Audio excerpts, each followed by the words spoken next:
అల్లూరి జిల్లాలో వర్షాలకు వాగులు పొంగి ప్రవహించడంతో పాఠశాలలకు వెళ్లే విద్యార్థులు ఇక్కట్లు ఎదురవుతున్నాయి. పెదబయలు మండలం బోండాపల్లి పంచాయతీ కడపంగి నుంచి లక్ష్మీపేటలోని పాఠశాలకు వెళ్లేందుకు విద్యార్థులు ప్రమాదకరంగా వాగు దాటి వెళ్తున్నారు. తల్లిదండ్రులు దగ్గరుండి పిల్లల్ని తమతో పాటు వాగు దాటించి పాఠశాలకు పంపిస్తున్నారు.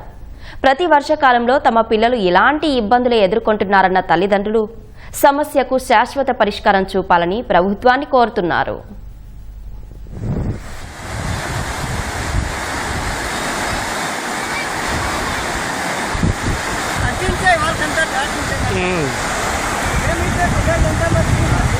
అలా కంటిన్యూ అలా వీడియో